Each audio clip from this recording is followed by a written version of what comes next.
Hello everyone, नमस्कार। स्वागत आप सभी का। चलिए शुरू करें आज की अपनी चर्चा। और 10 मार्च है आज मेरे प्यारे बच्चों, और तीनों न्यूज़पेपर में क्या-क्या आपके लिए खास है। आज प्रीलिम्स के लिए बड़ी अच्छी चीजें आई हुई, उसको जरूर देखिएगा।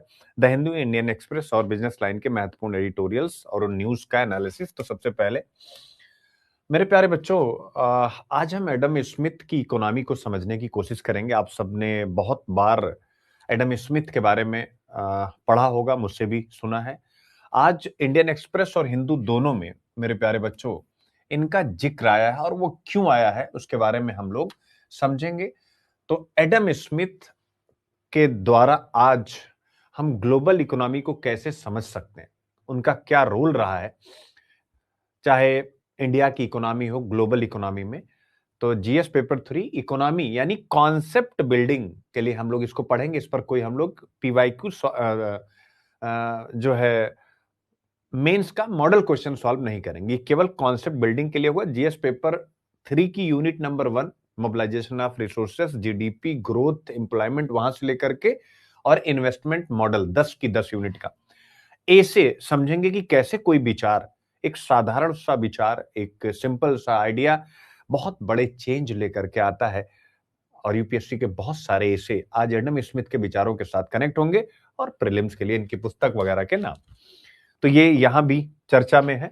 और उसके साथ साथ अगर आप इंडियन एक्सप्रेस में जाएंगे तो इंडियन एक्सप्रेस में भी आप देख सकते हैं, यहां लिख दिया गया है 250 ईयर हो चुके हैं उन जब एडम स्मिथ ने अपनी किताब लिखी थी वेल्थ ऑफ नेशन। तो 250 वर्ष हो चुके हैं उनकी पुस्तक को, वेल्थ ऑफ नेशंस को लिखे हुए। इस अवसर पर हमें इस फिलॉसफी के बारे में पूरा का पूरा समझना। कौन सी फिलॉसफी? इकोनॉमिक फिलॉसफी की। एडम स्मिथ की इकोनॉमिक फिलॉसफी क्या रही है, आर्थिक दर्शन क्या रहा है। तो यही विषय आज हमारे पास चर्चा के लिए है। सबसे पहले हम इसी से शुरुआत करेंगे और बहुत कुछ सीखेंगे। उसके बाद देखिए कितना बढ़िया कॉम्बिनेशन आएगा। हमने इकोनॉमी के इस पैटर्न को सीखा, तुरंत आ जाएगा अमर्त्य सेन सर, जो वेलफेयर इकोनॉमिक्स हैं, और उनको आप सबको पता है इकोनॉमिक्स के क्षेत्र में सबसे बड़ा पुरस्कार भी मिल चुका है। तो इन्होंने जो कहा है कैपेबिलिटी अप्रोच, आप देख लेंगे। यानी डेवलपमेंट का मतलब ही होता है, विकास का मतलब होता है कैपेबिलिटी, यानी क्षमता का विकास। जैसे आपकी क्षमता क्या होती है, पीवाईक्यूज पढ़े तो प्रीलिम्स समझ में आया, मेंस समझ में आया, सेम वैसे ही। तो क्या कह रहे हैं, यानी क्षमताओं के दृष्टिकोण, कैपेबिलिटीज अप्रोच, ये अमर्त्य सेन का कॉन्सेप्ट, ये आपको समझाएंगे। जीएस पेपर 1 सोसाइटी में पॉपुलेशन एंड रिलेटेड इशू, जनसंख्या एवं संबद्ध विषय। जीएस पेपर 2 में health, education and human resource, यानी शिक्षा, स्वास्थ्य, मानव संसाधन और उससे जो भी विषय उत्पन्न होते हैं। GS paper 3 economics, mobilisation of resources. अगर हम नहीं करेंगे तो डेमोग्राफिक डिविडेंड पर प्राउड ही करेंगे, फ्लॉन्ट करेंगे, जनसांख्यिकीय लाभांश को शान से प्रदर्शित करेंगे, पर हमारे लोगों में एम्प्लॉयबिलिटी नहीं रहेगी, यानी रोजगार पाने के लिए जो भी हुनर चाहिए, जो स्किल चाहिए, उनके पास नहीं होगा। इस पर यूपीएससी ने प्रश्न पूछा था। और ऐसे स्वाभाविक रूप से कैपेबिलिटी अप्रोच आज इंडिया के एजुकेशन सिस्टम में लाने की इतनी ज्यादा जरूरत है, इंडिया की इकोनॉमी में इतना ज्यादा लाने की जरूरत है, इतना कि साइंस एंड टेक एनवायरनमेंट में लाने की जरूरत है कि जितनी पहले कभी नहीं थी। क्योंकि अब एआई के दौर में दुनिया बहुत तेजी से भाग रही है। तो ये हम लोग डिस्कस करेंगे और इस अप्रोच को एसी के लिए भी लेकर के चलेंगे। अब आता है, इसको मैंने फिर इंटरलिंक कर दिया है दूसरे टॉपिक को तीसरे टॉपिक से। और वो क्या इंटरलिंक किया है, प्रधानमंत्री नरेंद्र मोदी जी का स्टेटमेंट। और वह स्टेटमेंट क्या है, एक अलग टॉपिक के रूप में मैंने बताया है कि भारत को उन्होंने कहा एजुकेशन, यानी भारत की जो शिक्षा व्यवस्था है उसको रियल वर्ल्ड इकोनॉमी के साथ जोड़ना है, यानी इकोनॉमी की डिमांड के हिसाब से एजुकेशन को चलाना है। जरा समझिएगा आप, यानी आज एजुकेशन को इकोनॉमी की जो नीड है, यानी एग्रीकल्चर एलाइड एक्टिविटीज में जो नीड है उसके हिसाब से हमारा स्कूल कॉलेज चले, उसका कैरिकुलम सेट हो। इंडस्ट्री, वो चाहे एमएसएमईज हो या फिर बिग इंडस्ट्रीज हो, वो हमारे एजुकेशन सिस्टम के थ्रू कनेक्ट हो। सर्विस सेक्टर को हमारी इकोनॉमी के थ्रू कनेक्ट किया जाए, यानी जो लोग स्कूल कॉलेज से पढ़ करके निकल रहे हैं वो इंडिया की इकोनॉमी, यानी जो पढ़ा वो उसको इंडिया की इकोनॉमी के लिए क्या करें, यूज करें और इंडिया की इकोनॉमी को बड़ा करें। आप देख सकते हैं यही अप्रोच नेशनल एजुकेशन पॉलिसी 2020 की भी है। इसका मतलब है, जो मैं आप लोगों को इकोनॉमी में इतना ज्यादा इस समय फोकस पिछले कई सालों से कर रहा हूं, कि हर घर बच्चे को इकोनॉमिक्स बहुत अच्छे से आनी चाहिए, क्योंकि अगर इकोनॉमिक्स नहीं आ रही तो आप विश्वास रखें, आप जो पढ़ रहे हो उसको आप किसी भी प्रकार से अपनी बेहतरी के लिए यूज नहीं कर पाएंगे। आप किसी की फैक्ट्री में काम करेंगे, ठीक है, आपको रोजगार मिला, लेकिन जिसकी फैक्ट्री उसको बहुत मिला। तो आप कब फैक्ट्री बनाएंगे या फैक्ट्री में पार्टनर बनेंगे, जब आप इकोनॉमिक्स को, आप डिमांड सप्लाई को, उसके बेसिक्स को जब समझेंगे। ये मैं नहीं कह रहा हूं, प्रधानमंत्री नरेंद्र मोदी भी कह रहे हैं, जिसका एक पूरा टॉपिक आपको मैं कराने जा रहा हूं। और फिर मैंने अमर्त्य सेन सर वाले आर्टिकल्स इसको कनेक्ट कर दिया है कि यही बात तो वो भी कह रहे हैं ना, कैपेबिलिटी अप्रोच यही है कि भैया जो पढ़ रहे हैं उसको इकोनॉमी में यूज कर सकें, दैट्स कॉल्ड कैपेबिलिटी अप्रोच। क्या हम इसी को आईक्यू आईपी नहीं कहते हैं कि भाई जो हम पढ़ रहे हैं उसको हमें यूपीएससी के लिए यूज करना, जीएस पेपर 1 2 3 ऐसा।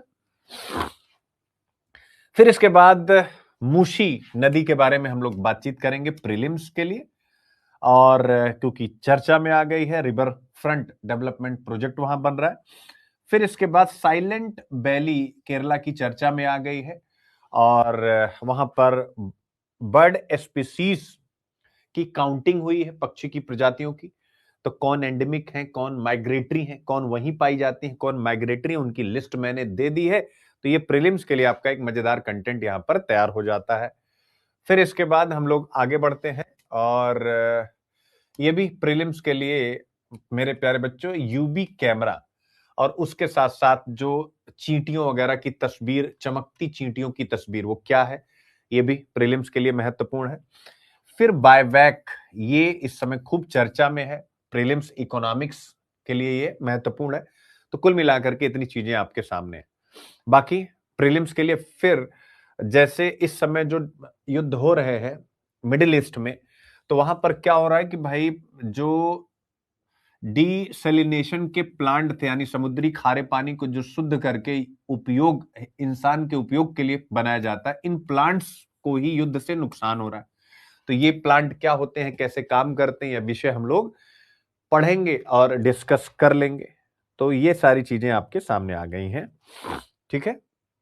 अच्छा, याद रखेंगे 16 तारीख से 16 मार्च से यूट्यूब पर जो लाइव आ रहा हूं, तो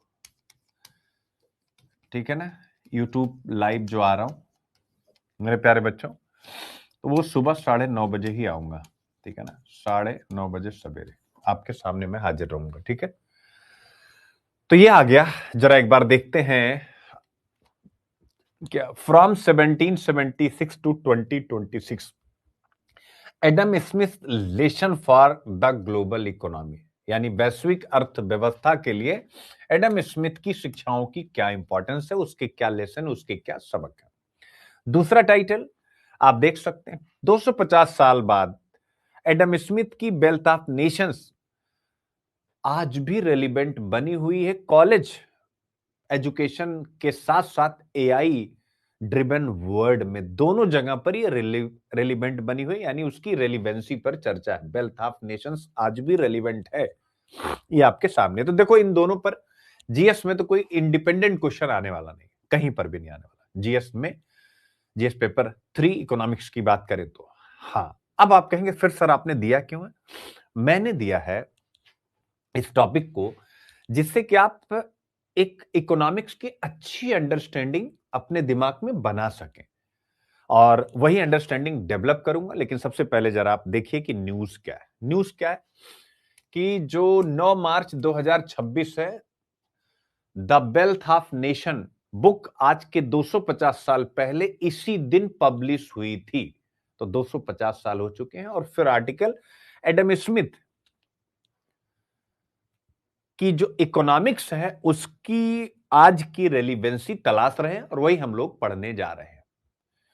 तो कौन कौन से विषय हम पढ़ने जा रहे हैं, उनकी कौन कौन सी इकोनॉमिक फिलॉसफी है, आर्थिक दर्शन जो हमारे लिए महत्वपूर्ण होता है, तो हम जो पढ़ेंगे वो पढ़ेंगे फ्री ट्रेड वर्सेस प्रोटेक्शनिज्म। क्या चर्चा में है कि नहीं? एडम स्मिथ फ्री ट्रेड की बात करते हैं कि नहीं, करते हैं कि नहीं? और आज संरक्षणवाद है कि नहीं, जिस पर यूपीएससी ने 2018 में आपसे सीधा क्वेश्चन ही पूछ लिया था। मनी मैनुपुलेशन एंड प्रोटेक्शनिज्म पूछा था कि नहीं, मुद्रा चालबाजी और संरक्षणवाद। और फिर एक और भी पूछा था कि भाई इस मनी मैनिपुलेशन और प्रोटेक्शनिज्म के एरा में डब्ल्यूटीओ को अगर रेलिवेंट बने रहना है तो डब्ल्यूटीओ में कौन से रिफॉर्म चाहिए? तो प्रोटेक्शनिज्म, वही कह रहा है फ्री ट्रेड, ये था एडम स्मिथ का। आज हम प्रोटेक्शनिज्म में है, तो फ्री ट्रेड वर्सेस प्रोटेक्शनिज्म के डिबेट में या की डिबेट में एडम स्मिथ के विचारों को हम समझेंगे और दोनों को समझेंगे। फिर टैरिफ और ट्रेड वॉर जो आज चल रहा है मेरे प्यारे बच्चों, उसके रेफरेंस में हम इनको समझेंगे। एआई और ऑटोमेशन की दुनिया में जो चल रहा है हम उसको समझेंगे। फिर आज जो बिहेवियरल इकोनॉमिक्स है, व्यवहारिक अर्थशास्त्र, जिसको नोबेल भी मिला है, जैसे अभिजीत बनर्जी साहब का, क्या है? ऑब्वियस बिहेवियरल इकोनॉमिक्स है। तो बिहेवियरल इकोनॉमिक्स को लेकर के उन्होंने उस समय क्या क्या बातें कही थी, आज कैसे वो रिलेवेंट है। Monopoly power and big tech, यानी एक ही का शक्ति पर पूरा कंट्रोल और बड़ी बड़ी तकनीकी कंपनियां, अमेजॉन और एआई, जितनी भी कंपनियां आप समझ सकते हैं, इन सब को हम समझेंगे एडम स्मिथ के प्रिंसिपल से। यानी 18th सेंचुरी की यह पुस्तक मेरे प्यारे बच्चों आज की डिजिटल और एआई बेस्ड इकोनॉमी को समझने में भी महत्वपूर्ण है, ऐसा यहां पर जस्टिफाई किया गया है। ठीक है, तो इसलिए मैंने कहा भाई 250 साल हुए हैं, कुछ अच्छी चीज आप लोगों को आज सुबह सुबह सिखा दी जाए। तो जीएस पेपर 3 इकोनॉमिक्स में हम आएंगे। तो Indian economy and issue relating to planning, mobilisation of resources, growth, development and employment, तो पहली यूनिट। ठीक है, फिर इसके बाद दूसरी यूनिट इंक्लूसिव ग्रोथ, तीसरी गवर्नमेंट बजटिंग, चौथा इंडिया में क्रॉप एंड क्रॉपिंग पैटर्न मेरे प्यारे बच्चों। फिर इसके बाद आता है एग्रीकल्चर, फिर इसके बाद फूड प्रोसेसिंग, फिर आता है इकोनॉमी पर उदारीकरण, फिर इंडस्ट्रियल पॉलिसी, फिर आता है इंफ्रास्ट्रक्चर, फिर आता है इन्वेस्टमेंट मॉडल। ये मिलाकर के कुल 10 यूनिट्स हैं। तो ऑब्वियस हम चर्चा करने जा रहे हैं, तो जो जो आपको अच्छी बातें लगे उसको आपको अपने दिमाग में रखना है। और इन 10 यूनिट पर कुछ आता है जहां भी उनके विचारों की रेलिवेंसी होती है और हर जगह है, आप उनको यूज करिएगा, मतलब एज अ कॉन्सेप्ट। अब आता है 2024 का एसे, यानी एसे के साथ IQ-IP कर लिया जाए। All ideas having large consequences are always simple, यानी व्यापक परिणाम वाले सभी विचार हमेशा साधारण होते हैं। हम लिख नहीं सकते कि हमेशा साधारण यानी सिंपल। तो क्या फ्री ट्रेड की बात जो उस समय के मर्केंटलिज्म, या जिसे हम वाणिज्यवाद कहते हैं, वणिकवाद कहते हैं, वाणिज्यवाद कहते हैं, एडम स्मिथ के फ्री ट्रेड के पहले, यानी स्मिथ ने जब फ्री ट्रेड की संकल्पना दी कि मुक्त व्यापार, वेल्थ ऑफ नेशंस नामक बुक में, इसके पहले क्या था? इसके पहले था मर्केंटलिज्म, जिसे हम कहते हैं वाणिज्यवाद या वणिकवाद। तो अभी दोनों समझाऊंगा। तो फ्री ट्रेड की बात करें तो क्या था फ्री ट्रेड? क्या था?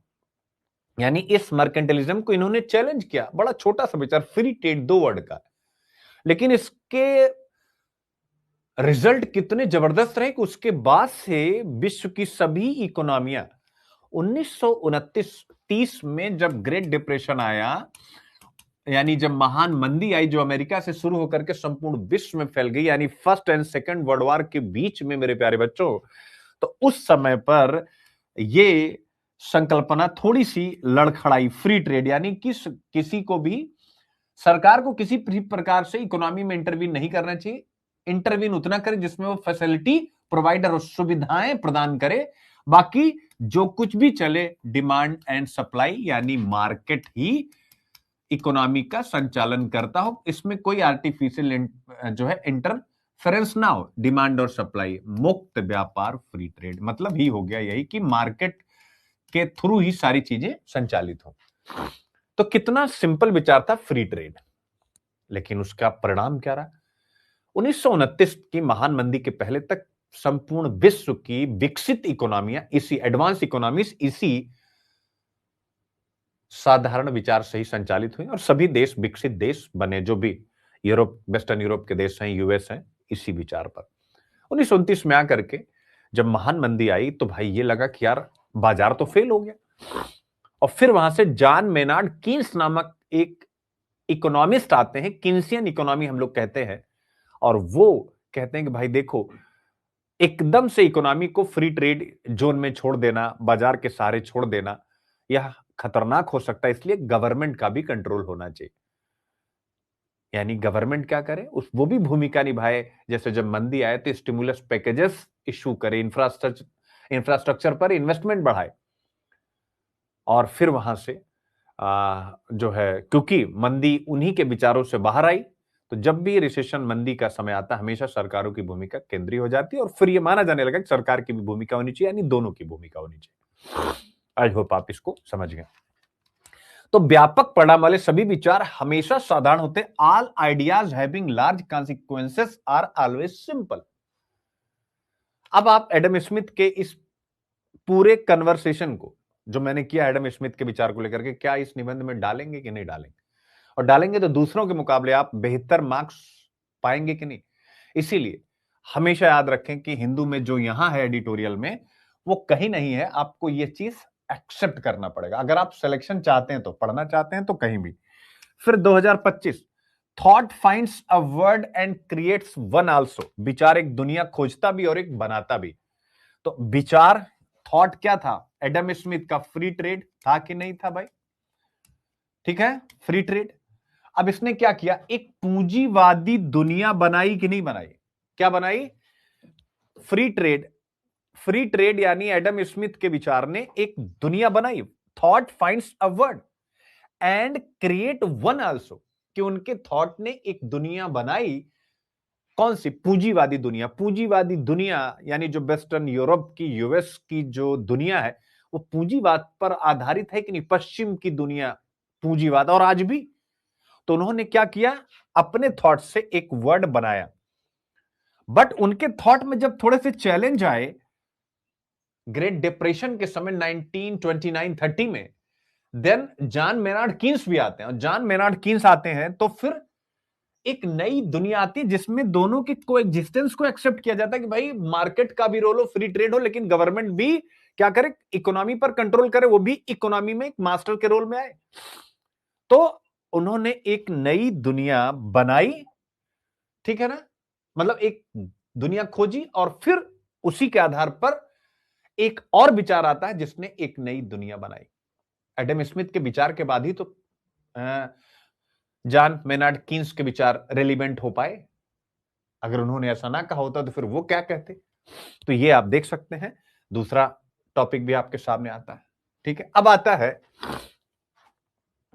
ठीक है, ये सब हो गया। कैसे भाई रिपीट हो गया भाई?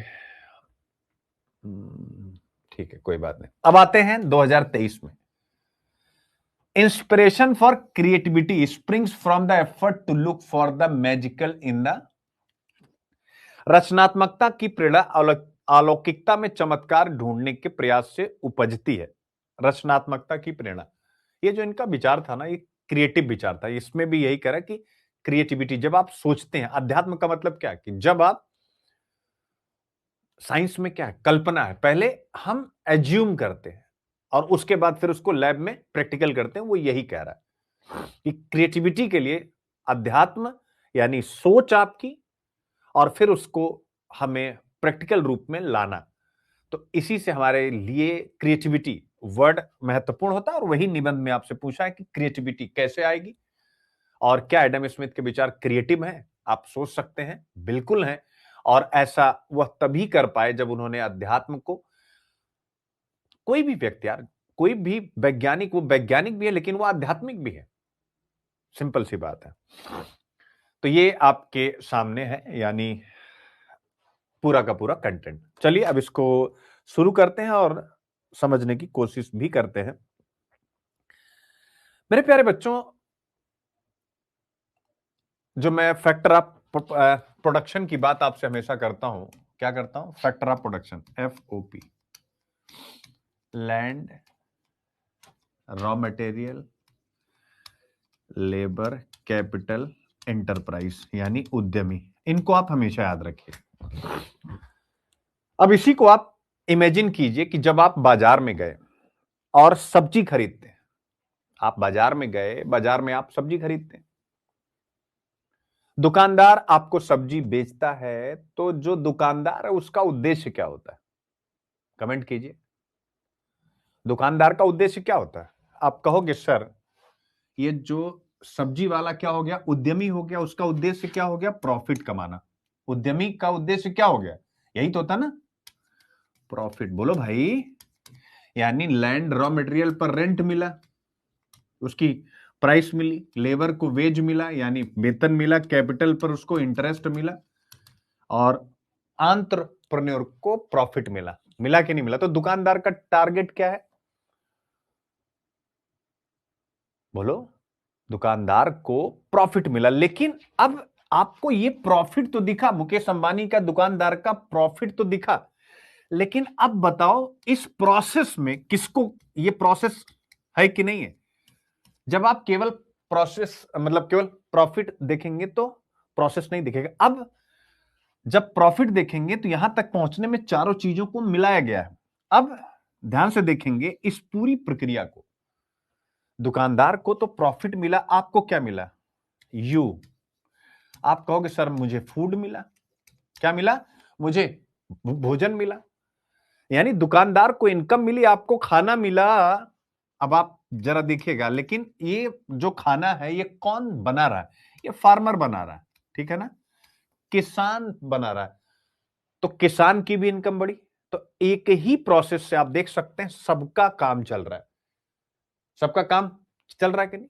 और किसान के खेत से इस दुकानदार के दुकान तक ऑब्वियस है ट्रांसपोर्टेशन भी लगा होगा, इस वस्तु को यहां तक पहुंचाने में, इस कमोडिटी को यहां से दुकानदार की दुकान तक पहुंचाने में।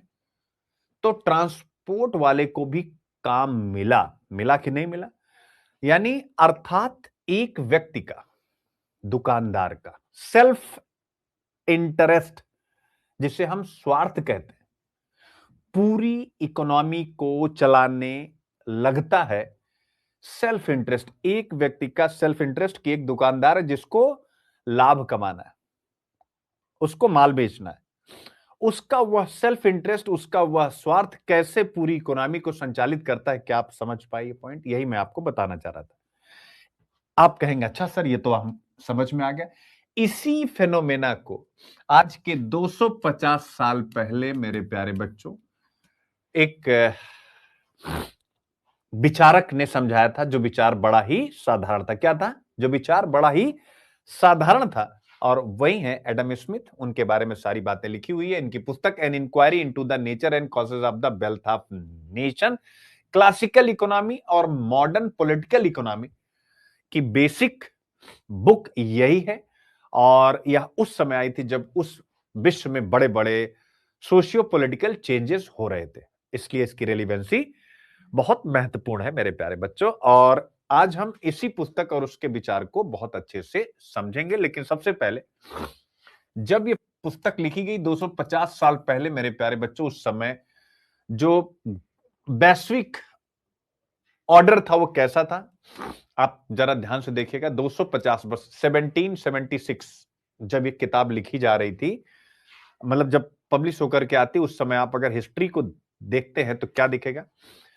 वैश्विक घटना, अमेरिका की स्वतंत्रता की घोषणा हो चुकी थी, और इसकी इंपॉर्टेंस क्या थी? अमेरिका की स्वतंत्रता की घोषणा लिबरल पॉलिटिकल थॉट्स और फ्री ट्रेड मार्केट का उदय इसके साथ जुड़ा हुआ था। फ्रांसीसी रेवोल्यूशन, स्वतंत्रता समानता के विचारों का प्रसार। प्रारंभिक इंडस्ट्रियल रेवोल्यूशन जो ब्रिटेन में हो रहा था, फैक्ट्री बन रही थी और बड़े पैमाने पर उन फैक्ट्रीज में प्रोडक्शन हो रहा था। मर्केंटलिज्म का डोमिनेंस था जब ये पुस्तक लिखी गई है। मर्केंटलिज्म यानी राज्य के कंट्रोल में व्यापार होता था। जैसे आप देखेंगे तो ईस्ट इंडिया कंपनी जो व्यापार करती थी, स्वाभाविक उस पर ब्रिटेन से पूरा कंट्रोल होता था, ठीक है।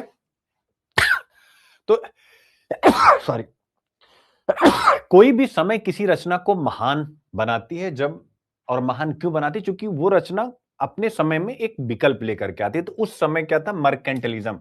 अब इस मर्केंटलिज्म जहां पर राज्य नियंत्रित व्यापार, यानी कि राज्य का पूरा कंट्रोल है, तो राज्य का कंट्रोल है, इस कंट्रोल को वो चेंज कर देते हैं, कहते हैं फ्री ट्रेड करो भैया, राज्य केवल फैसिलिटी प्रोवाइडर की भूमिका में आए। तो एक बहुत अरे यार क्या, ठीक है।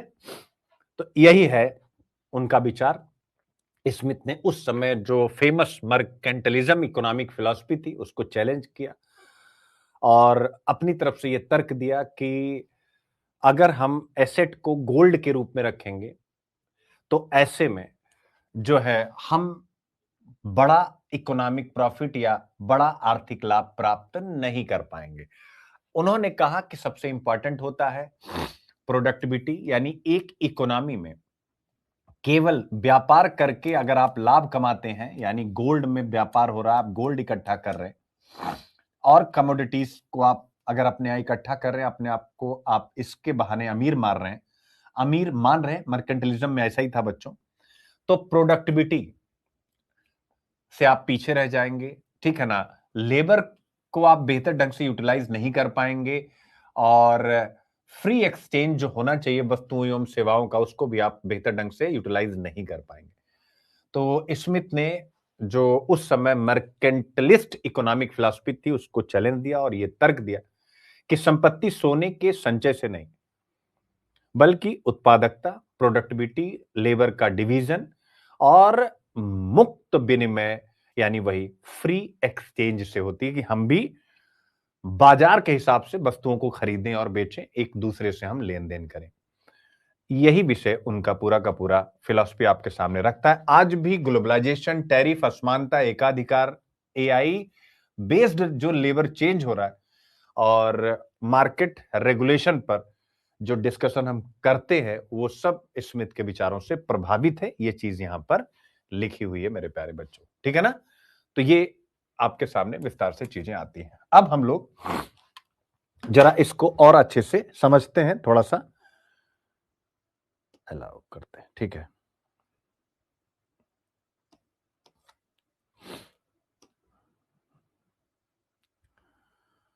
कहाँ गया भाई, अच्छा अच्छा।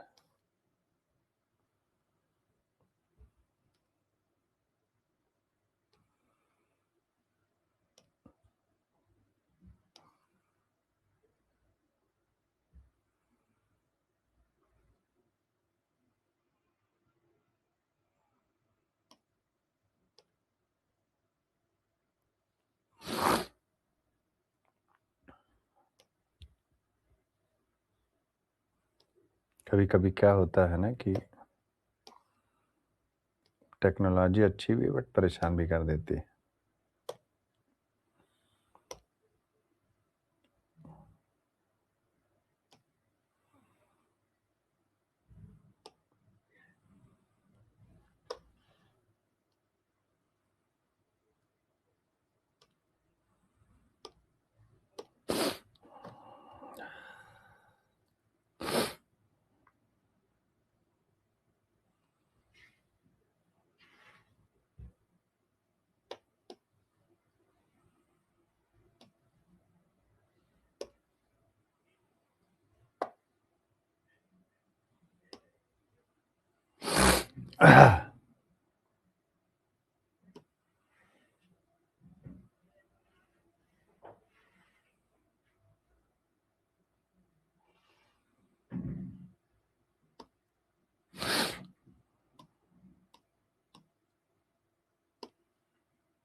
चलिए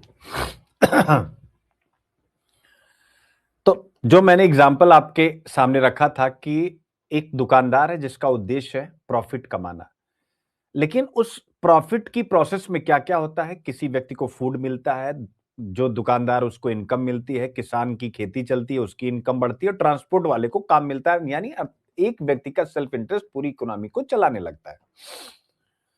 और ये सारी बातें जुड़ी हुई एडम स्मिथ से, जिनके बारे में हम लोग बातचीत करते जब थोड़ा सा डिसरप्शन हुआ।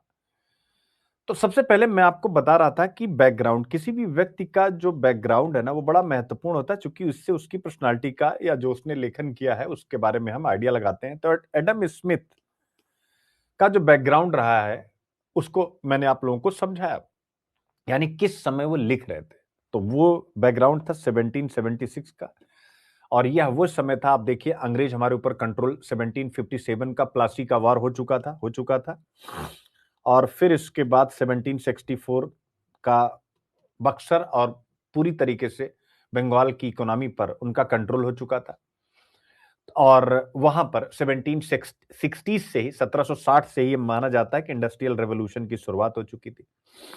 यूरोप में ट्रेड धीरे धीरे एक्सपेंड हो रहा था, बढ़ रहा था, और बहुत सारे औपनिवेशिक साम्राज्यों का उदय हुआ था, कॉलोनियल एम्पायर्स का। जैसे ब्रिटेन की कॉलोनी इंडिया थी, ऐसे ही यूरोप के सभी देश अपनी अपनी कहीं न कहीं कॉलोनियां बनाए हुए थे। यानी उस समय, जिस समय ये किताब लिखी गई, उस समय दुनिया की इकोनॉमिक थिंकिंग पर एक ही सिद्धांत हावी था। उस सिद्धांत का नाम था मर्केंटलिज्म। मर्केंटलिज्म यानी जिसे हम कहते हैं वाणिज्यवाद, वणिकवाद, या कुछ भी आप कह लीजिए। ये क्या है? यह सिद्धांत क्या कहता है? इस सिद्धांत के अनुसार किसी देश की संपत्ति उसके पास मौजूद गोल्ड एंड सिल्वर, यानी अगर कंट्री एक्स है या ब्रिटेन है, तो उसकी जो एसेट है उसका मतलब ही हो गया गोल्ड प्लस सिल्वर, बाकी और किसी चीज से कोई मतलब नहीं है। तो इसका मतलब क्या है कि जब गोल्ड और सिल्वर ही किसी भी देश की इकोनॉमी का बेस है, ऐसा मर्केंटलिज्म कहता है, तो अब आप मुझे बताओ गवर्नमेंट क्या करेगी? गवर्नमेंट का कोर्स ऑफ एक्शन क्या होगा? बोलो, गवर्नमेंट क्या करेगी? तो आप कहेंगे कि सर फिर गवर्नमेंट क्या ही करेगी? गवर्नमेंट कहेगी कि इंपोर्ट कम करो, क्योंकि अगर इंपोर्ट करोगे तो आपको गोल्ड और सिल्वर देना पड़ेगा एक्सचेंज में, चूंकि उस समय कोई डॉलर जैसी मुद्रा तो थी नहीं। तो इंपोर्ट कम करो, वो कह देगा। फिर इसके बाद क्या? एक्सपोर्ट को बढ़ाओ। ठीक है, एक्सपोर्ट को बढ़ाओ। फिर और क्या करेगा? वो कहेगा टैरिफ को लगाओ। क्या करो? टैरिफ्स लगाओ।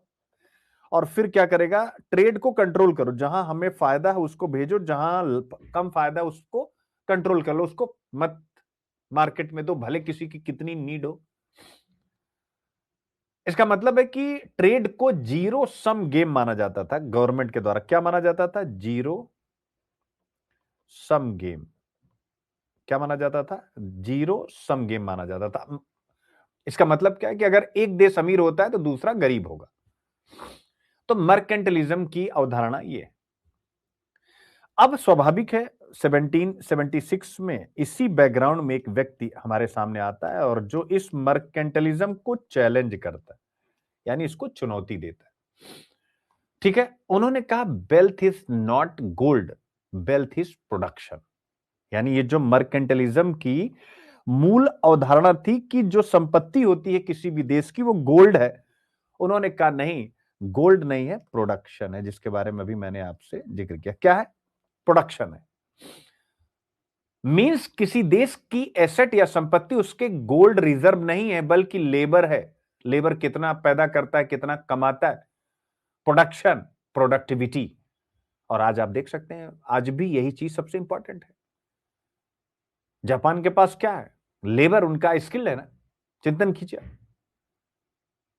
तो ये विचार उस समय आप देख सकते हो, मर्केंटलिज्म उस समय इस प्रकार का विचार की एक व्यवस्था से बिल्कुल अलग व्यवस्था में, मेरे प्यारे बच्चों, तो यह विचार उस समय के लिए क्रांतिकारी था कि नहीं था?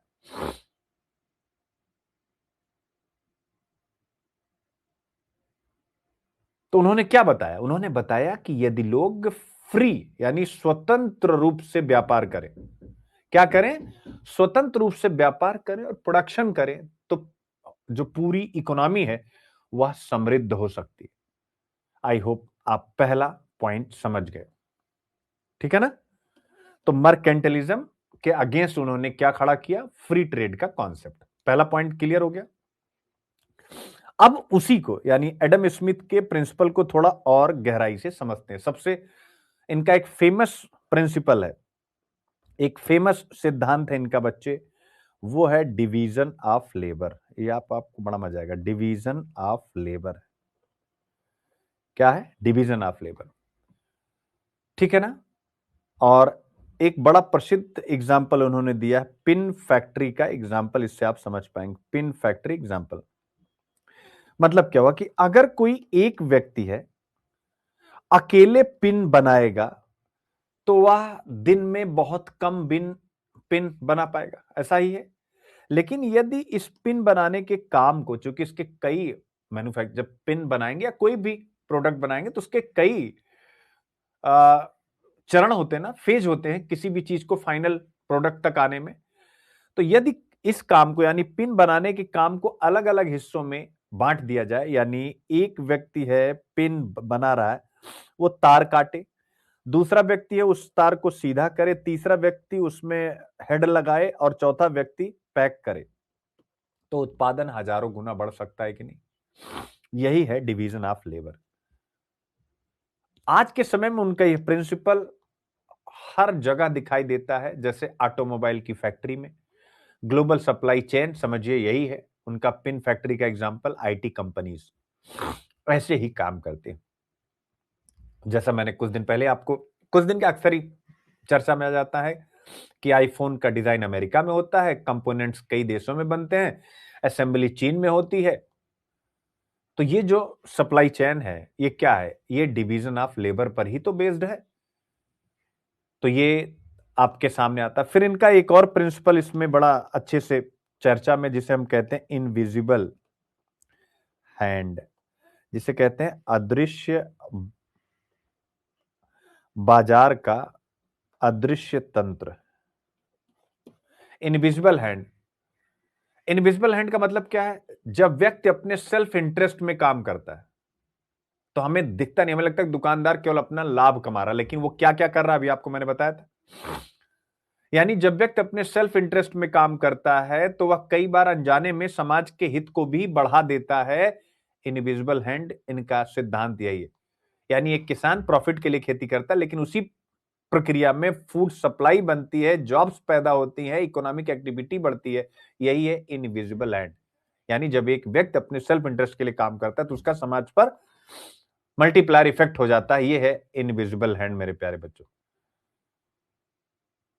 ठीक है, अब यहां पर एक चीज और चर्चा की गई है कि एडम स्मिथ केवल उनको फ्री मार्केट का सपोर्टर मत कहिए। यानी वो केवल फ्री मार्केट, अगला पॉइंट है, वो केवल फ्री मार्केट के सपोर्टर नहीं थे।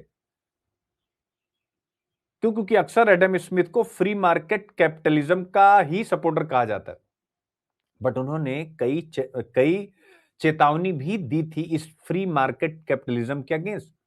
उन्होंने कहा था कि भैया फ्री मार्केट में जो पहली समस्या हो सकती वो हो सकती है मोनोपोली पावर। यानी यदि बड़ी कंपनियां अत्यधिक शक्तिशाली हो जाएंगी तो कंपटीशन खत्म हो सकता है, प्राइसेस वो अपनी मनमर्जी से बढ़ा सकते हैं, कंज्यूमर्स को नुकसान हो सकता है। क्या आज ये समस्या दिखाई नहीं देती है? बिग टेक कंपनीज कैसे कंट्रोल कर चुकी हैं, कारपोरेट मोनोपोलीज कैसे हैं, मार्केट कंसंट्रेशन कैसे कुछ ही जगहों पर सीमित हो गया। तो ये उनका एक अच्छा, तो फ्री मार्केट के उन्होंने चैलेंज भी बताए थे, ऐसा नहीं कि उन्होंने कहा था कि भैया। फिर उसके बाद टैरिफ और फ्री ट्रेड का, आज का जो टैरिफ्स एंड फ्री ट्रेड को लेकर के जो भी हम, तो एडम स्मिथ ने फ्री ट्रेड का समर्थन किया। उन्होंने कहा कि यदि देश आपस में व्यापार करते हैं तो दोनों देशों को लाभ हो सकता है, लेकिन उन्होंने यह भी माना कि कुछ परिस्थितियों में टैरिफ उचित हो सकते हैं। कुछ परिस्थितियां कौन सी? वही जो आप हमेशा पढ़ते हैं, जो डब्ल्यूटीओ भी कहता है, नेशनल सिक्योरिटी या अनफेयर ट्रेड प्रैक्टिस अगर कोई देश कर रहा है तो हमें तो भाई उसके विरुद्ध टैरिफ लगाना ही पड़ेगा। तो एक बैलेंस अप्रोच उन्होंने ट्रेड और टैरिफ को लेकर के दिया था। ठीक है ना। फिर इसके बाद इनका एक और बड़ा महत्वपूर्ण है एडम स्मिथ की इकोनॉमी में, कि उन्होंने केवल प्रोडक्शन की ही बात नहीं की थी, उन्होंने वर्कर साइकोलॉजी की बात भी की थी। ये बड़ा इंपॉर्टेंट पार्ट है जिसको आजकल वर्कर साइकोलॉजी की भी बात की थी। वर्कर साइकोलॉजी यानी श्रमिक की मेंटल कंडीशन, मानसिक स्थिति पर ध्यान दिया। उन्होंने लिखा, क्या लिखा, कि यदि कोई व्यक्ति बार बार एक ही काम करता है, जैसे आप, तो बोर हो जाते हैं कि नहीं। सेम वही चीज उन्होंने लिखा कि अगर कोई व्यक्ति बार बार एक ही काम करता है तो वह इंटेलेक्चुअली डल हो जाएगा। वही काम बार बार करते हो क्या हो जाएगा? बिल्कुल शिथिल पड़ जाएगा। तो आज ये समस्या दिखाई देती है कि नहीं? बिल्कुल। फैक्ट्री वर्क में रिपीटिशन होता है, गिग इकोनॉमी में सेम काम वही है, ऑटोमेटेड जॉब जो होती है वो भी सेम वैसी ही होती, ठीक है ना। और उनके इसी विचार से आज मॉडर्न इकोनॉमिक्स में वर्कर का वेल बीइंग एक महत्वपूर्ण मुद्दा बन गया कि भाई हमें उनके मानसिक स्तर को भी ध्यान में रखना, उनके लिए सुविधाएं देनी है। ठीक है, जैसे आप जैसे जब मैं अन अकेडमी और अड्डा पर मैंने काम किया तो मैंने पहली बार कारपोरेट कल्चर को समझा। तो जब मैं बेंगलुरु गया तो वहां पर मैंने क्या देखा कि खेलने का भी पूरा का पूरा, यानी कैफेटेरिया, स्पोर्ट्स एरिया, आप सोचो ये सब बने हुए हैं, और मतलब बहुत बड़े बड़े। क्यों? क्योंकि वही काम है, रिपीटेटिव वर्क है। तो वर्कर्स की वेल बीइंग के लिए वहां पर स्पोर्ट्स कल्चर, वहां कैफेटेरिया, सब कुछ अवेलेबल रहा, जिससे कि भाई आप अगर इंटेलेक्चुअल डल हो रहे हैं तो जाएं, थोड़ा सा अपने दिमाग को आप एक बेहतर एटमॉस्फेयर दें स्पोर्ट्स का और कैफेटेरिया को, उसके बाद फिर वापस आए, फिर काम करें। तो ये सब इन्हीं के विचारों से देख पाते हैं। फिर इसके बाद जो बिहेवियरल इकोनॉमिक्स है, यानी व्यवहारिक अर्थशास्त्र है, अगला पॉइंट है। जिस बिहेवियरल इकोनॉमिक्स की आज हम बात करते हैं उसके बारे में एडम स्मिथ ने बहुत पहले ही कह दिया था कि मनुष्य जो होता है वो हमेशा रैशनल नहीं होता। रैशनल मतलब कि कोई भी काम सोच विचार के करना, तार्किक। मनुष्य केवल रैशनल नहीं होता, ऐसा एडम स्मिथ ने कहा था। वो अपने इमोशन से और उसके समाज, जिस समाज से वो आता है, जाति धर्म के आधार पर, सोशल, हालांकि उन्होंने जाति और धर्म का उल्लेख नहीं किया, समझाने के लिए मैं कह रहा हूं कि मनुष्य केवल रैशनल नहीं होता, उसके इमोशन होते हैं, समाज के मानक होते हैं, साइकोलॉजिकल बायस होता है, इन सबसे प्रभावित होता है। आज अभिजीत बनर्जी, रिचर्ड थेलर, ये दो प्रसिद्ध बिहेवियरल इकोनॉमिस्ट हैं, वो भी इसी प्रकार का विचार रखते हैं, तो आप देख सकते हैं। फिर उसके बाद आता है, यानी अगर हम अंतिम पॉइंट की तरफ चलें, तो एडम स्मिथ और आधुनिक दुनिया, यानी मॉडर्न वर्ल्ड, उनके विचार। ठीक है ना, एडम स्मिथ और मॉडर्न वर्ल्ड, यानी 250 सालों के बाद भी आज कैसे वो रेलिवेंट है। तो पहला, रेलिवेंसी आप एआई प्लस ऑटोमेशन में ढूंढ सकते कि नहीं? ढूंढ सकते कि नहीं? आज एआई जॉब्स लगातार बदल रहा है। स्मिथ ने पहले ही रिपीटेटिव लेबर के खतरे की चेतावनी दे दी थी। तो आपको क्या करना है? इंटेलेक्चुअल डलनेस ना है, उसके लिए काम करना। आज आप देखते हैं क्रिप्टो बबल, यानी क्रिप्टो करेंसी और टेक स्टॉक में स्पेकुलेटिव बबल दिखता है। और ये दिखता है तो क्या दिखाता है? कि लोग ओवर कॉन्फिडेंस बायस से प्रभावित होते हैं।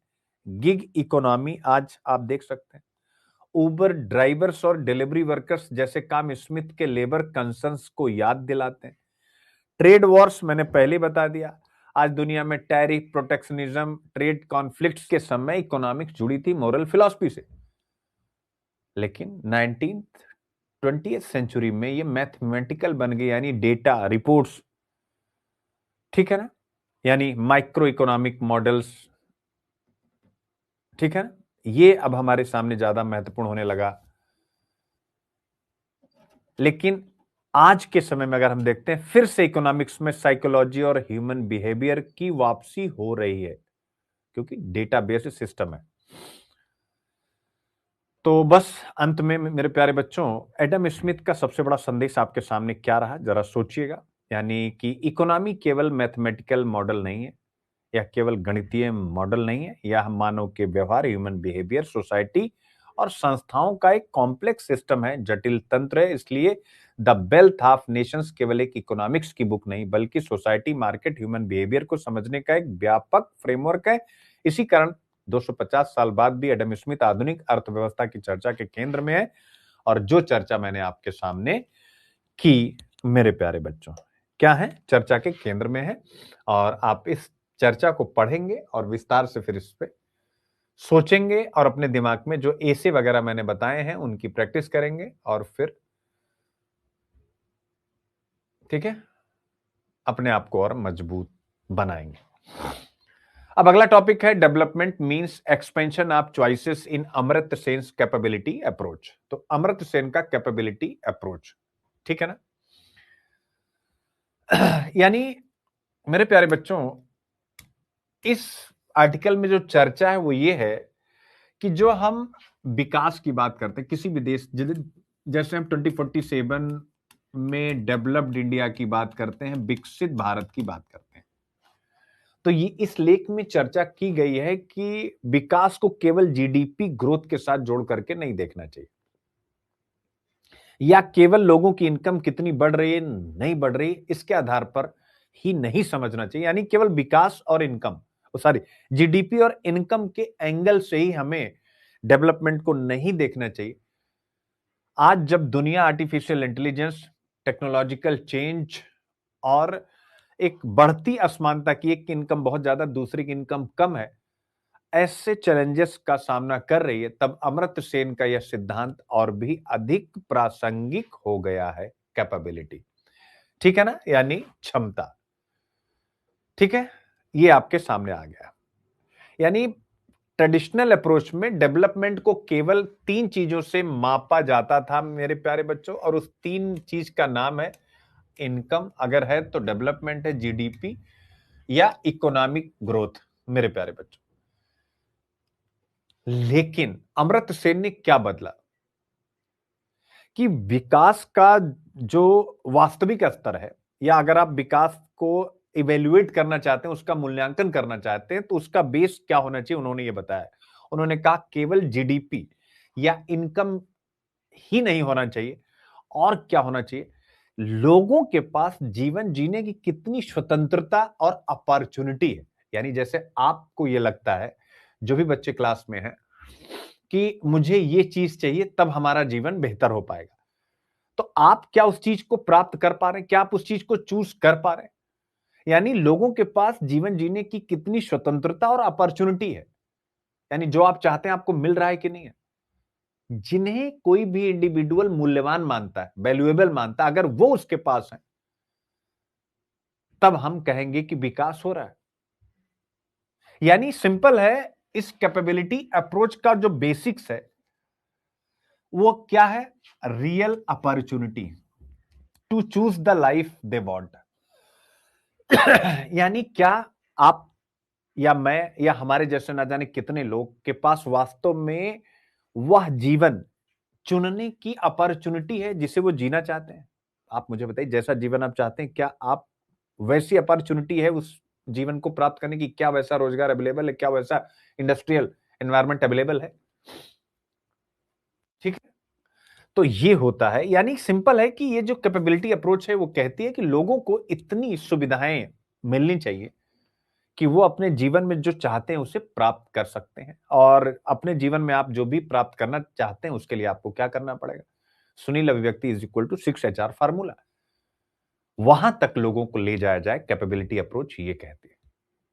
यानी जो भी अपॉर्चुनिटी है, जो भी इंसानी फ्रीडम है, उसका और एक्सपेंशन करना, उसका और विस्तार करना मेरे प्यारे बच्चों।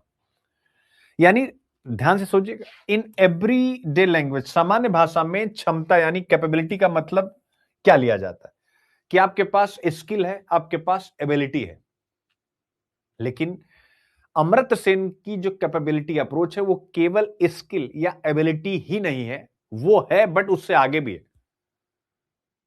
यानी वो स्वतंत्रता और वो अपॉर्चुनिटी जिनके माध्यम से कोई भी व्यक्ति जो प्राप्त करना चाहता, अपना मैक्सिमम वेलफेयर कर सकता है, वो। तो क्या मतलब कैपेबिलिटी अप्रोच, याद रखिएगा, फ्रीडम जो आपको चाहिए, जो अपॉर्चुनिटी आपको चाहिए, बस दो शब्द, वो है कैपेबिलिटी अप्रोच। यानी हेल्थ एजुकेशन तो कंपलसरी, वो इसमें कैपेबिलिटी अप्रोच में शामिल है। सुनील व्यक्ति is equal to 6HR formula capability approach में लागू है। लेकिन और क्या क्या लाभ, आपको अच्छी शिक्षा, वही चीज आ गई। फिर इसके बाद आपको अच्छा एक हेल्दी जीवन मिलना चाहिए।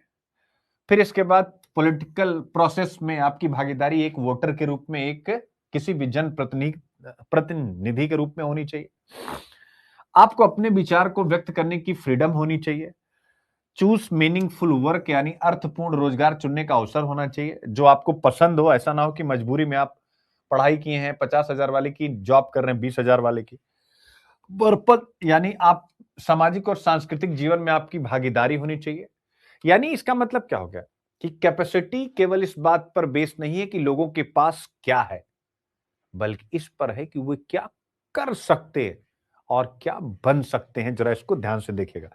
Capabilities refer not just to what people है, तुम्हारे पास क्या है, no, but to what they are able to do and be, यानी वे क्या कर सकते हैं और क्या बन सकते हैं। तो ये आपको ध्यान में रखना। तो हमें ये लिखना है, जैसे आपको आने वाले टाइम में जब क्वेश्चंस आएंगे तो आपको ये सब लिखना है। कैपेबिलिटी अप्रोच इस देश की इकोनॉमी को, यानी सोशियो इकोनॉमिक सेक्टर पर कुछ भी आप लिख रहे हैं तो आप बताएं कि हमें ये चाहिए, ये कैपेबिलिटी अप्रोच चाहिए कि हमें, हमारे पास केवल एजुकेशन एबिलिटी है तो क्या उस एजुकेशन और एबिलिटी से हम जो ऐसा जीवन अपने लिए चाहते हैं वो जीवन प्राप्त कर पा रहे? नहीं, क्योंकि अवसर है ही नहीं, रोजगार है ही नहीं। क्यों? क्योंकि भारत की जो ग्रोथ है वो जॉबलेस है। तो गवर्नमेंट की responsibility according to capability approach क्या है कि गवर्नमेंट रोजगार बढ़ाए, जिसमें लोगों की भागीदारी, और रोजगार केवल गवर्नमेंट नहीं, इसका मतलब गवर्नमेंट की जिम्मेदारी क्या है? भारत के इंडस्ट्रियलाइजेशन को एक नया बेस दे, प्राइमरी सेक्टर को एक नई दिशा दे, उसके लिए गवर्नमेंट पॉलिसी लेकर के आती है। सिंपल सी बात है, यही सारी चीजें आपको लिखनी है। ठीक है। एक बच्चा कह रहा है कि सर आप जो लिख रहे हैं वो शो नहीं हो रहा, क्या ऐसा है? एक बार मैसेज करें, जो मैं बोर्ड पे लिख रहा हूं क्या आपको दिख नहीं रहा?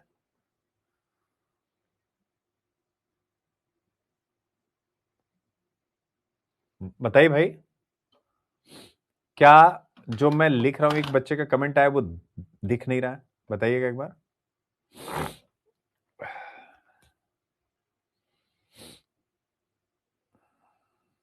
हम्म,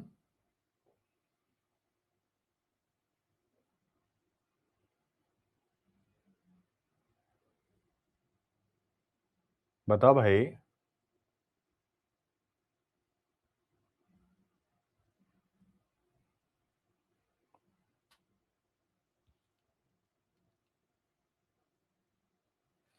अच्छा, पहले जो मैंने लिखा पिछले वाले टॉपिक में वो नहीं दिख रहा था?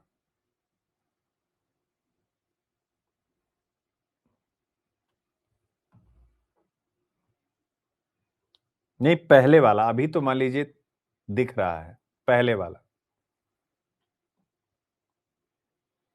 ठीक है, तो ये कैपेबिलिटी अप्रोच, बस इतना ही आपको पढ़ना है, बाकी कोई मतलब नहीं है।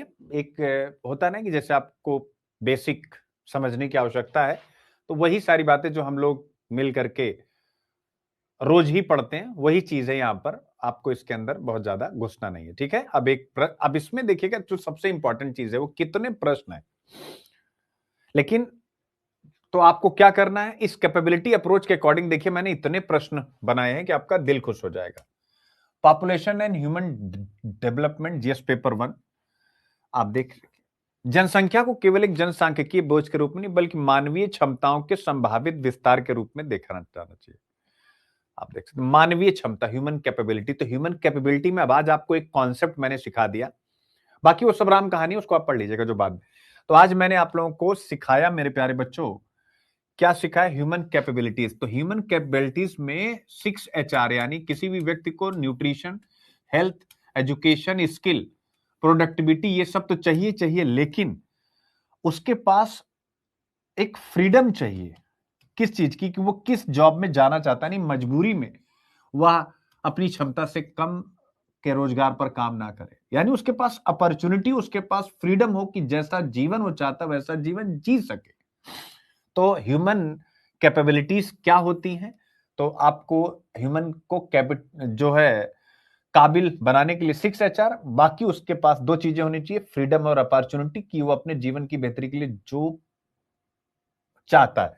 अमर्त्य सेन की फिलॉसफी। अब इस पर आप विचार करेंगे इन प्रश्नों पर, ठीक है ना? आज आपके ऊपर मैंने सारी जिम्मेदारी डाली। दूसरा क्वेश्चन आप देखिएगा, GS paper 1, Indian society women empowerment से, कि अमर्त्य सेन की कैपेबिलिटी अप्रोच शिफ्ट करती है फोकस ऑफ डेवलपमेंट किस तरफ, from income to human freedom. तो इनकम से ह्यूमन फ्रीडम की तरफ कैपेबिलिटी अप्रोच शिफ्ट करती है, कैसे? तो अभी तो बताया कि हमारी स्वतंत्रता होनी चाहिए। भाई हम प्राइवेट सेक्टर में जाएंगे, गवर्नमेंट, हमारी मजबूरी है कि प्राइवेट सेक्टर में कोई स्कोप नहीं, इसलिए हम सरकारी नौकरी की तैयारी कर रहे हैं, इसलिए हम इंजीनियर हैं और हमें ग्रुप डी की सरकारी नौकरी के लिए एप्लीकेशन देना पड़ रहा है। क्यों? क्योंकि कैपेबिलिटी अप्रोच पर हमारे देश में काम नहीं हो रहा है, यानी हमारे पास जैसा जीवन हम चाहते हैं उसको प्राप्त करने की स्वतंत्रता और अपॉर्चुनिटी नहीं है। ठीक है, दूसरा क्वेश्चन। तीसरा देखिए जीएस पेपर 1 इंडियन सोसाइटी में, economic growth alone can not eliminate social inequalities in India, यानी केवल आर्थिक वृद्धि भारत में सामाजिक असमानता को समाप्त नहीं कर सकती। बिल्कुल सही बात है। अमर्त्य सेन की क्षमता, वही कैपेसिटी अप्रोच का उपयोग करते हुए भारतीय समाज में डेप्रिवेशन की बहुआयामी प्रकृति का परीक्षण कीजिए। बाप रे बाप, यानी जो प्रोसेस ऑफ डेप्रिविएशन है आप कैपेबिलिटी अप्रोच के हिसाब से बताइए, तो ये तो बड़ी खतरनाक हो जाएगी कि इंडिया में अगर प्रोसेस ऑफ डेप्रिविएशन है तो कैपेबिलिटी अप्रोच के अकॉर्डिंग आपको बताना, ये तो बहुत ज्यादा कि भाई हेल्थ, एजुकेशन, स्किल और उसके साथ साथ जो सबसे इंपॉर्टेंट यानी 6HR प्लस दो चीजें और क्या, अपॉर्चुनिटी प्लस फ्रीडम, अगर इसको जोड़ देंगे तो मेरे प्यारे बच्चों प्रोसेस ऑफ डेप्रिविएशन और गहरा हो जाएगा। हो जाएगा कि नहीं हो जाएगा?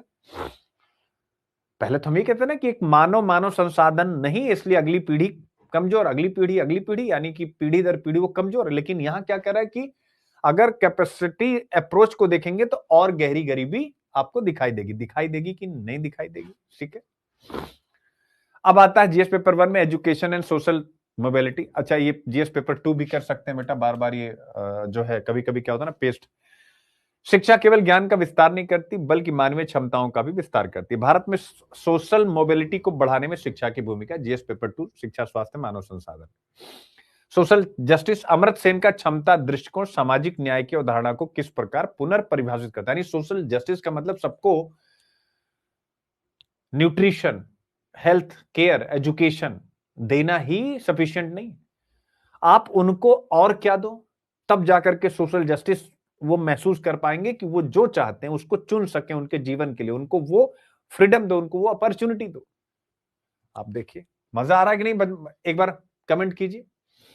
फिर आप देख सकते हैं जीएस पेपर 2 हेल्थ में, स्वास्थ्य केवल एक कल्याणकारी सेवा नहीं बल्कि एक मौलिक मानवीय क्षमता है, ह्यूमन कैपेबिलिटी है।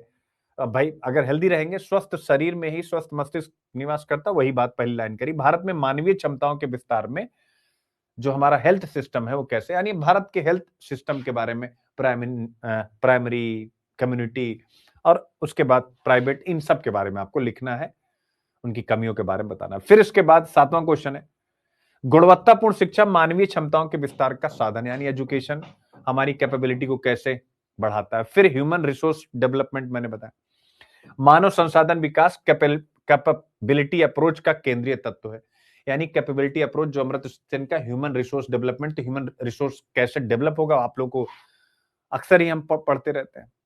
फिर इसके बाद इंक्लूसिव वेलफेयर स्टेट, भारत की कल्याणकारी संरचना की सीमा तक अमर्त्य सेन के क्षमता दृष्टिकोण के सिद्धांतों को प्रतिबिंबित करती है, यानी कि उनका जो कैपेबिलिटी अप्रोच है वो किस प्रकार से वेलफेयर स्टेट, अगर राज्य ऐसा कर पाता तो वेलफेयर स्टेट को के लक्ष्य के वो और करीब चला जाएगा। फिर इंक्लूसिव ग्रोथ, जीएस पेपर 3, केवल जीडीपी को बढ़ा करके हम समावेशी विकास नहीं प्राप्त कर सकते हैं, अमर्त्य सेन के कैपेसिटी अप्रोच के आधार पर इसका विश्लेषण कीजिए और क्या। ठीक है, तो कैपेबिलिटी अप्रोच जरूरी है समावेशी विकास के लिए। फिर पॉवर्टी आप देख सकते हैं, यानी अगर हम क्षमता बढ़ाते हैं, कैपेसिटी जो अप्रोच का सिद्धांत उसको हम सिस्टम में लागू करते हैं, कैपेबिलिटी अप्रोच को, तो स्वाभाविक हम गरीबी को कंट्रोल कर पाएंगे, नहीं करते हैं तो गरीबी को और बढ़ाएंगे।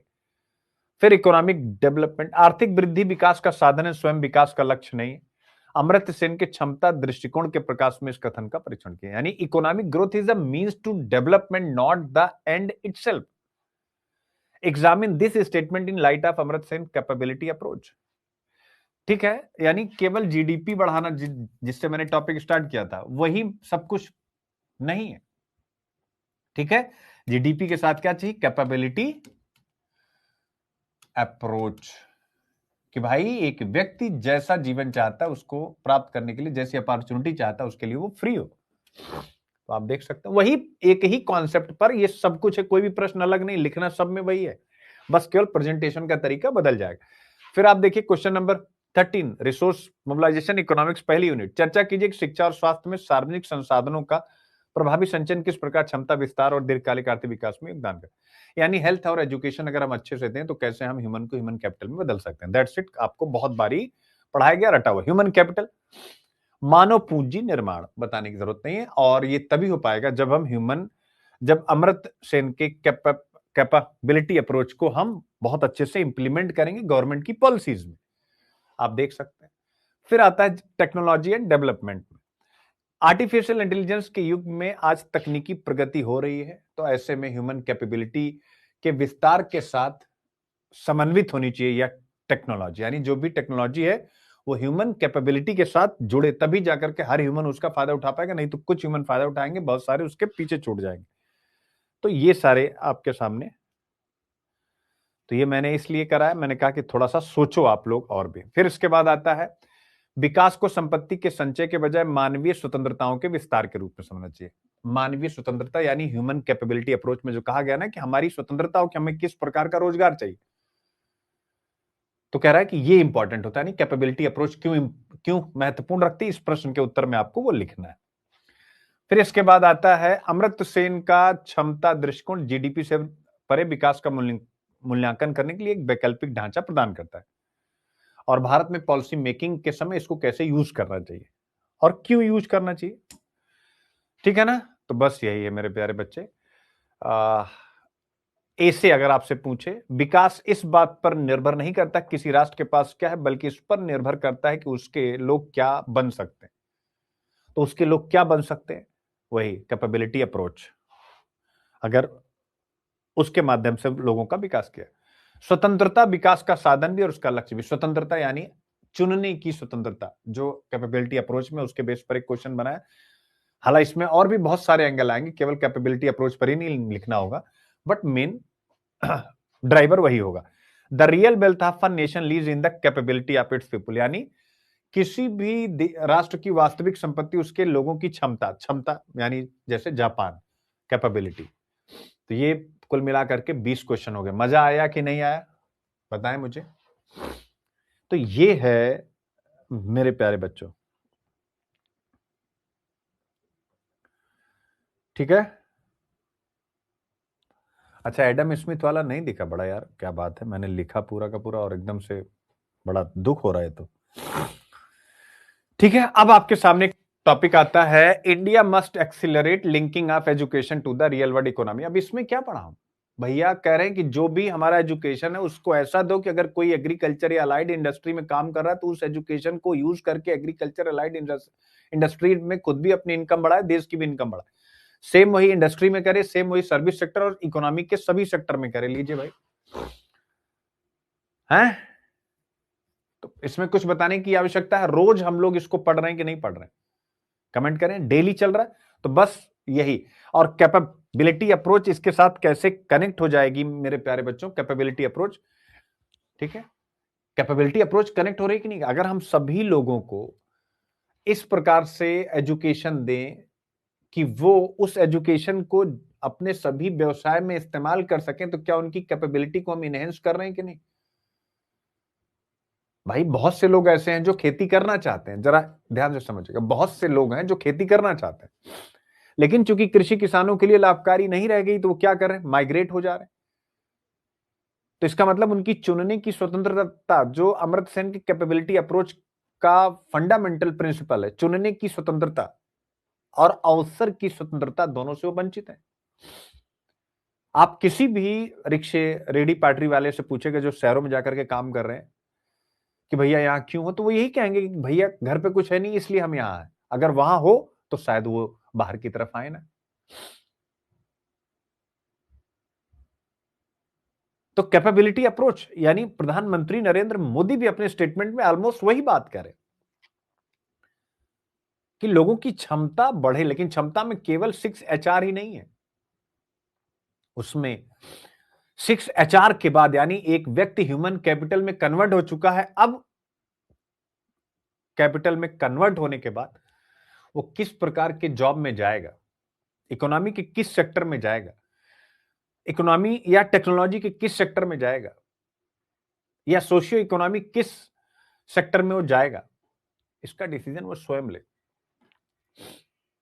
चुनने की स्वतंत्रता, अवसर की स्वतंत्रता, ठीक है ना, ये आप देख सकते हैं। तो बस यही सिंपल सी बात है, इसमें और कुछ भी नहीं बेटा, ठीक है। अभी आपको पूरा कंटेंट मिल जाएगा, इसमें बहुत ज्यादा घुसना भी नहीं। और क्वेश्चन पहले वाले ही हैं। ठीक है बेटे, क्लियर हो गया? IQIP इसका पहले वाला ही है। ठीक है, देखो एक मिनट में PDF आ गई है क्या, तो अपलोड कर लेता हूं, क्योंकि इसमें पता नहीं क्यों लिखने की सुविधा ये दे नहीं रहा है, हट जा रहा है ना। आ गई PDF। एक मिनट बच्चों, PDF अपलोड कर देता हूं।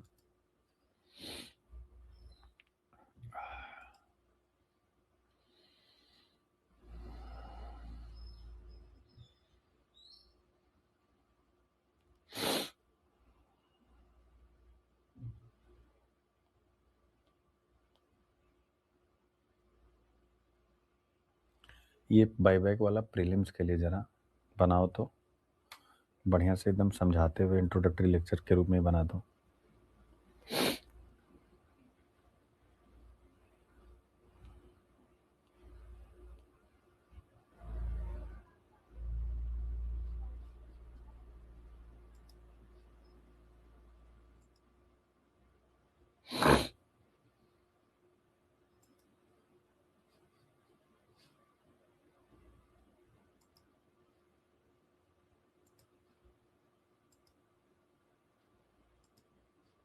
अब बताना, लिख रहा हूं तो लिखने आप लोगों को दिख रहा है कि नहीं? ये नई वाली फाइल है, मैंने फाइल को फिर से मंगाया है। एक बार बताना, ये पेन दिख रही है? अभी जो भी लिख रहा हूं पेन दिख रही है?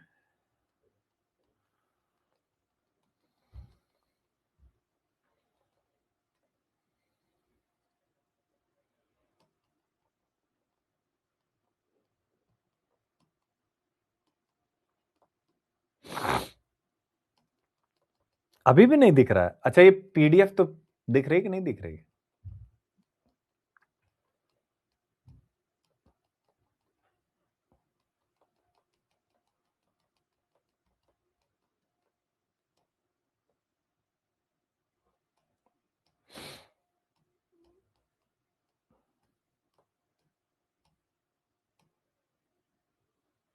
ठीक है, अब एक बार फिर बताना, अभी अभी अभी बताना।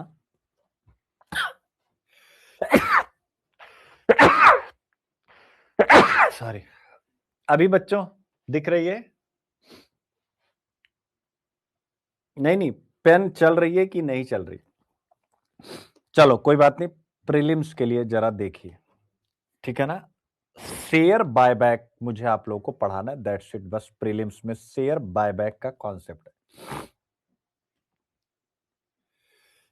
सॉरी, चलो ऐसे ही फिर सुन लेते हैं, ठीक है? सुन लीजिए, कोई बात नहीं। अब लिखने में आप दिक्कत कर रहा है कुछ, या एक बार रुकना, एक बार मैं रिफ्रेश करता हूं फिर से।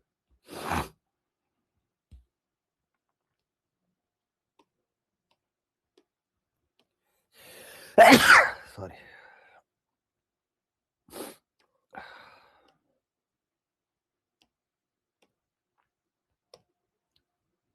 अब बच्चों क्या अभी, एक बार फिर से बताना, क्या अभी ये क्या दिख रहा है?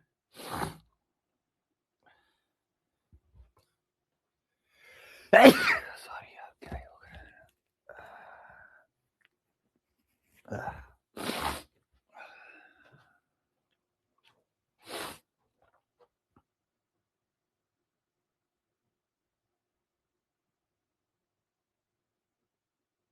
अच्छा, चलो, तो टॉपिक तो दिख रहा है कि टॉपिक भी नहीं दिख रहा है? PDF का टॉपिक दिख रहा है?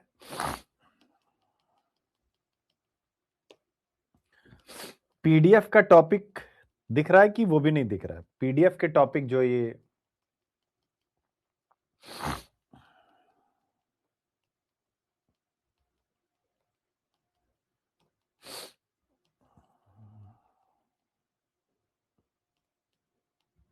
चलो कोई नहीं, कोई नहीं, कोई नहीं।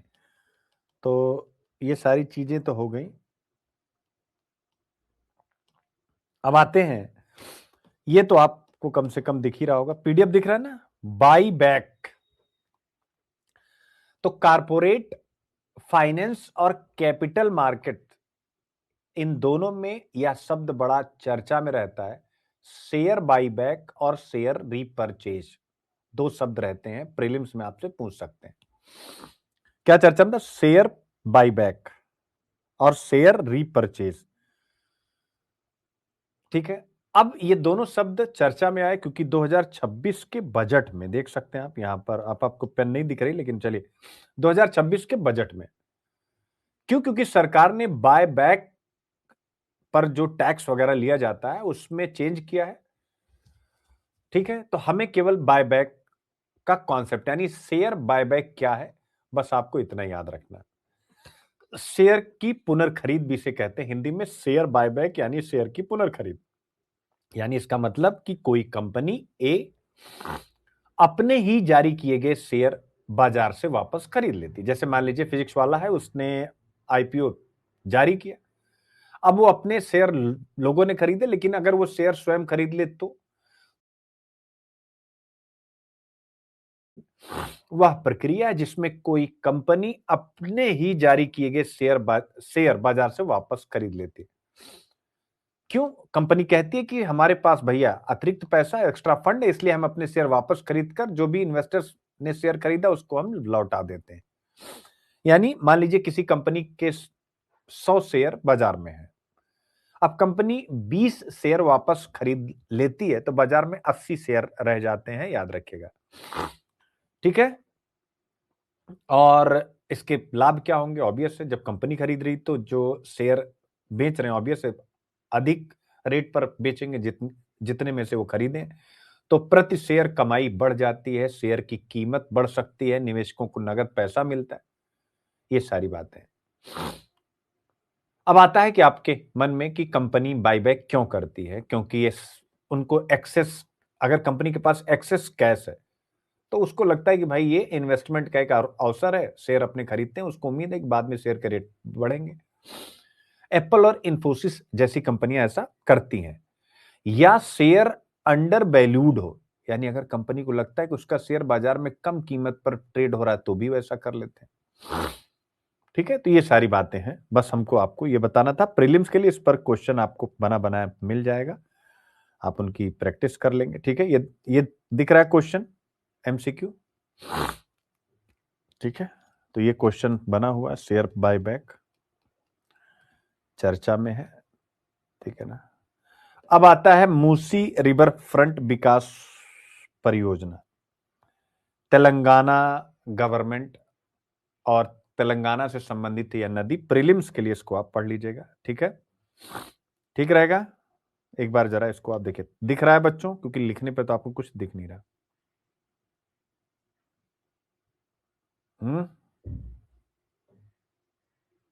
अच्छा, स्क्रीन भी कुछ नहीं दिखाई दे रही है, स्क्रीन भी नहीं दिख रही।